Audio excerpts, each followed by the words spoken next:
Хроника тюркско-татарских государств. Рассвет, упадок, возрождение.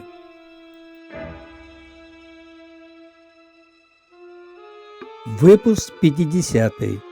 Сефевидское государство. 1501-1736 годы. Кто такие козылбаши, красные головы? В русских документах XVI-XVII веков государство сефевидов чаще называлось козылбашским. В источниках XVI века также встречается наименование туркманское государство. Сефевиды объединили Персию, перевели общественный уклад с кочевого на оседлый, хотя во многом продолжали традиции татаро-монгольских и тимуридских государств, начиная от чеканки монет вплоть до административного устройства.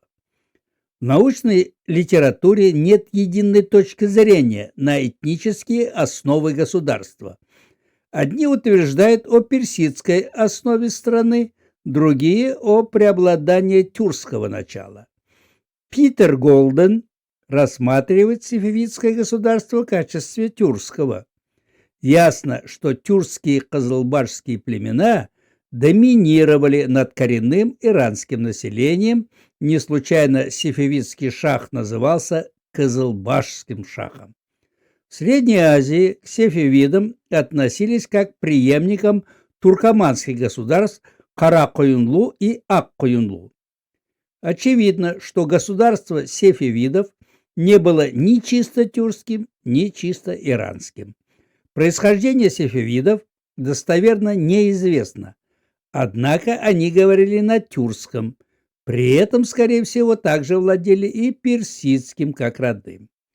В конце XIII века в Ардебиле возник суфийский дервишский орден Сефевие. Его основателем был Сефи ад-Дин Исхак ар-Дебили. Орден обладал большим влиянием в регионе. В числе учеников ордена был великий визирь Ильханов Рашид ад-Дин. Благодаря умелой пропаганде орден приобретал все больше сторонников не только в Азербайджане, но и по всему Ближнему Востоку. После того, как орден превратился в военную организацию, он, по сути, выражал интересы тюркского населения страны. Потоки Сефи ад-Дина расширяли владение ордена и его влияние, что привело к конфликту с главой государства Каракоюнлу Джаханшахом. Орден был вынужден искать защиту главы династии Аккоюнлу Узун-Хасана. Пользуясь все большим влиянием, сефевидские шейхи приняли не только духовную, но и светскую власть над многими тюркскими племенами Азербайджана и Малой Азии. Изначально орден придерживался суннитского учения, но в XVI веке шейхи ордена перешли в шиизм. Козылбашами стали называться последователи мюриды ордена Сефевие, тюркские племена Азербайджана и Анатолии. Они носили характерные красные головные уборы. В скобках заметим, отсюда и название Козылбаш – красная голова. Впоследствии число козылбашских племен увеличивалось. Позже, помимо тюркских племен, в состав козылбаши включили курдов и талышей. Козылбашским стали называть и вновь созданное государство. Позже козылбашами именовали уже всех подданных сефевидского государства, вне зависимости от этнического происхождения. В начале XVI века, в период правления шаха Исмаила, сефевидское общество было разделено по этническому признаку между тюрками и персами, что соответствовало исламским категориям «люди меча» и «люди пера», то есть тюрки – люди меча, а персы, иранцы – люди пера. По мнению козылбашей, персы не имели права быть телохранителями или командовать во время боя. Козылбаши являлись политической и социальной элитой страны, а персы занимали административные дела. После смерти Узун-Хасана политика ордена стала де-факто независимой. Орден перестал довольствоваться получением земель во владение других правителей, встав на путь завоеваний. Со временем это привело к конфликту с наследниками Узун-Хасана. В итоге орден потерпел поражение, но его влияние среди населения не ослабло. Тем более само государство Ак-Коинлу было охвачено междоусобицей. В 1499 году шейх Исмаил со своими сторонниками выступил против власти. В 1500 году войска Кызылбаши вступили в Ширван в местности Гулистан, где было дано генеральное сражение войскам Ширваншаха Фаруха Ясара. Исход сражения был в пользу ордена. Многие города Ширвана признали власть шейха Исмаила. В 1501 году Кызылбаши разгромили 30-тысячную армию Ак-Коинлу. В том же году Кызылбаши во главе с шейхом Исмаилом вступили в Тебриз, где его объявили шахом Азербайджана. Тем самым было положено начало новому государству.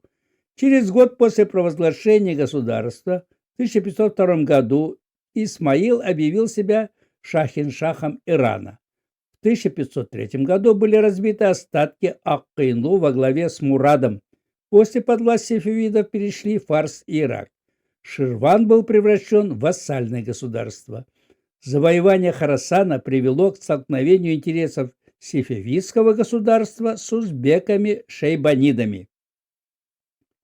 Воспользовавшись междоусобицами в государствах тимуридов, Мавераннахре и Хорасане, Шейбани-хан вмешался в эту борьбу и пытался создать единое централизованное государство в Средней Азии. В 1499 году он пошел на Мавераннахр и завоевал государство тимуридов. В 1501 году Шейбани-хан окончательно овладел Самаркандом и сделал его столицей своего государства. Бабур, последний тимурид и союзник сефевидов, был изгнан со своих владений, бежал за помощью к сефевидам. Мухаммад Шейбани-хан выступал как поборник суннизма, призывая шаха Исмаила не только вернуться в суннизм, но в случае отказа и покарать его. Сефевиды решили действовать незамедлительно. В 1510 году сефевидские войска во главе с шахом Исмаилом выступили в поход, что привело к массовому бегству шейбанидских наместников в городах. Сам Шейбани-хан спрятался в крепости Мерва, где он ожидал помощи Самарканда. Кызылбаши осадили и затем взяли Мерв. Мухаммад Шейбани-хан пал в битве. На восточных рубежах целью сефевидов была ликвидация узбекской угрозы и распространение власти на Мавераннахр. Столкновение с османами вынудило переключить все силы на запад. Утверждение шиизма в качестве официальной религии в сефевидском государстве несло в себе большую угрозу влиянию османских султанов в исламском мире. Шиитская доктрина отвергала власть суннитских правителей как наследников омейядов, главных врагов халифа Али и его потомков. Первоначально удавалось избегать столкновений благодаря миролюбивой политике султана Баязида II. Между ним и шахом Исмаилом установились относительно дружественные отношения. Все изменилось с приходом к власти Селима I, воинственного султана, поставившего себе цель полного покорения Ближнего Востока. В 1514 году Селим I объявил войну сефевидам. В битве при Чалдыране Кызылбаши потерпели поражение. Селим отказался принять предложение мира от Исмаила, тем не менее на границах установилось спокойствие. Вскоре Селим умер, а его преемник Сулейман отказался от агрессивной политики на Востоке. После смерти шаха Исмаила и вступления малолетнего Тахмаспа в стране начались междоусобицы. К концу второго десятка лет своего правления Тахмаспу удалось восстановить порядок в государстве. Основной внешней угрозой оставалась Османская империя. Боевые действия происходили с переменным успехом.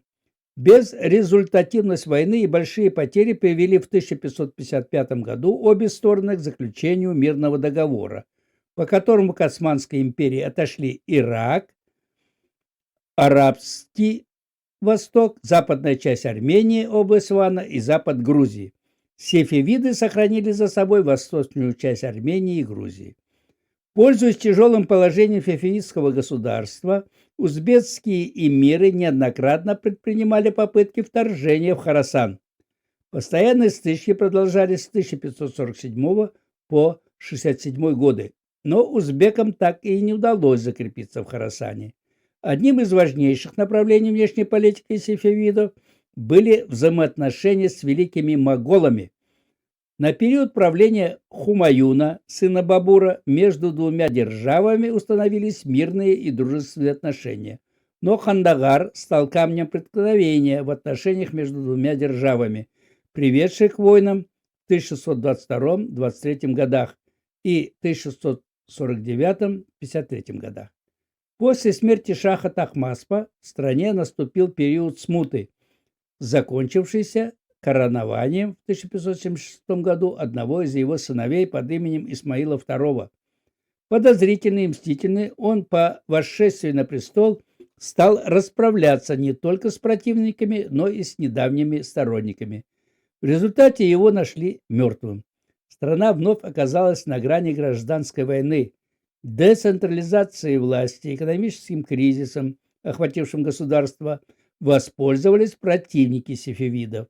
Один за другим начались бунты и восстания, часто подстрекаемые османским правительством.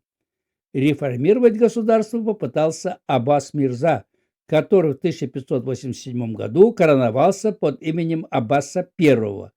Он создал регулярную армию из гулямов, ослабил влияние Кызылбаша и стабилизировал экономику, нормализовал отношения с соседями. После его смерти в 1629 году вновь возникли внутренние и внешние проблемы. Отсутствие четкого престола наследия привело к дворцовым интригам и династическим распрям. По приказанию нового шаха казнили всех родственников, кто мог претендовать на престол. Последующие шахи не отличались особыми заслугами. Правление Аббаса II было стабильным. В 1655 году шах учредил собрание маджлис, созывающий 2 раза в неделю с целью поддержать общественную справедливость. Его правление прошло довольно мирно. Внешняя политика Аббаса II выделялась осторожностью и расчетом. Во время его правления сефевидский двор поддерживал постоянные дипломатические отношения с османами, моголами Индии, России, Эфиопии и европейскими торговыми компаниями, голландская Ост-Индийская компания и английская Ост-Индийская компания. Тем не менее, интерес европейских торговых компаний к иранскому шелку упал. В 1651-53 годах произошел военный конфликт между сефевидским государством и Россией на Кавказе из-за начала казацких грабительских походов и обращений грузинского царя Теймураза за помощью к русским. Конфликт завершился разрушением ряда русских крепостей на Карьясу. На момент смерти Аббаса II государство было таким же процветающим и стабильным, как и в 1629 году, когда умер Аббас I. Наследование от Аббаса II к Сулейману было самым гладким в сефевидской истории, как, впрочем, и воцарение его сына султана Хусейна. Несмотря на отсутствие серьезных потрясений, экономические проблемы нарастали, в частности, из-за падения торговли шелком. Ничего не предвещало скорого падения государства, но восстание лезгин, ширванцев, курдов, религиозных сектантов, грабительские набеги соседей расстроили дела. Сефевидское правительство не разглядело главную угрозу, которая шла с Афганистана. В 1722 году афганские войска во главе с Мир Махмудом разбили 42-тысячную сефевидскую армию. Затем началась осада столицы сефевидского государства, которая через полгода пала. Султан Хусейн объявил Мир Махмуда своим преемником, что положило конец 220-летней сефевидской империи. Конец выпуска. Продолжение следует. Давамы бар.